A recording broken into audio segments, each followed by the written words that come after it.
We use Google Classroom as a guide for everything in our class. So from day one of the school year, even before this school year started, we had invited students that we knew were returning this year to our Google Classroom, and we started populating it basically to give the students access to everything we do in class virtually.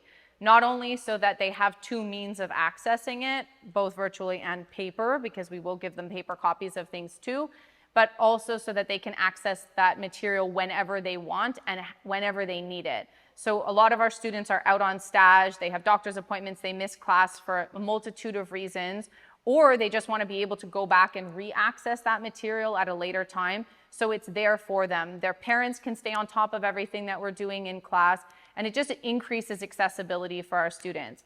Not only that, but it also allows the students when they're in class, if they prefer to access it virtually so they can use accessibility features like speech to text or Google Read and Write, the students have the ability to do that without having to ask for it.